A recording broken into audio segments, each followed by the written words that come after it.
Okay, a lot of people in the city are of senior age and they need to retire in place, but they're on fixed income, some of them, and it's also a big problem because they need to make upgrades to their homes. So I want them to retire in place because what I learned with my father and some of my other relatives is availability of beds and spaces in long-term care is diminished and it's in a crisis. We learned that through COVID, but it was likely in crisis beforehand. Whether the province knew it or not, or one government or not, that's irrelevant now. We know it's in crisis. And there's something else you should know quickly, is that by 2025, as many as 20 for-profit retirement residences are going to close because they can't meet the standards or don't want to have that cost. They're for profit. Of the 20, I think 4 in Toronto are going to close, potentially. So we're turning ground on 1 and closing 4. We're going to have a huge baby boom population moving into that area where they need care.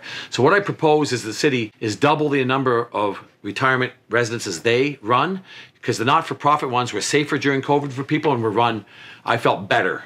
And the proof was in the pudding. A lot of the private ones, some of them had to be taken over by hospitals. I want people to retire in place because they're not going to have anywhere to go quickly.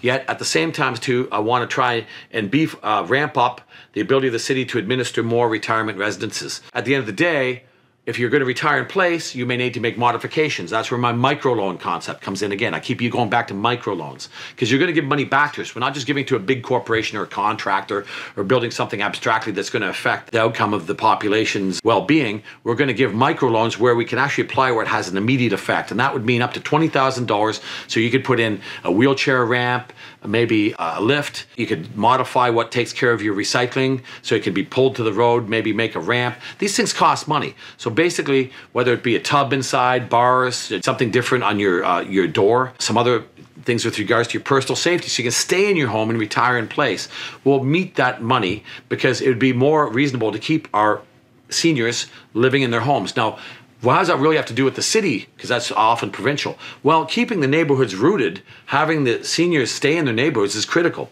When they lose their houses, they're number one target. They have the most equity. So real estate agents come along, they can't afford, they're on a fixed income, so they sell out. They turn into often higher density projects or $1 million luxury homes because they have the most to gain. But when they move out, where do they go? So I want them to stay where they are. I don't want the real estate market upset. I want them to anchor their communities and provide their wisdom. We need to have more respect for these people. They helped build the country, whether they moved here or grew up here. And now they should be given respect. We should look to them for knowledge and keep them in place. It's almost like they're the plants that keep soil from eroding. So we don't want our society or the finances of the people who live here to erode. By keeping these seniors in place, we're going to stabilize our city.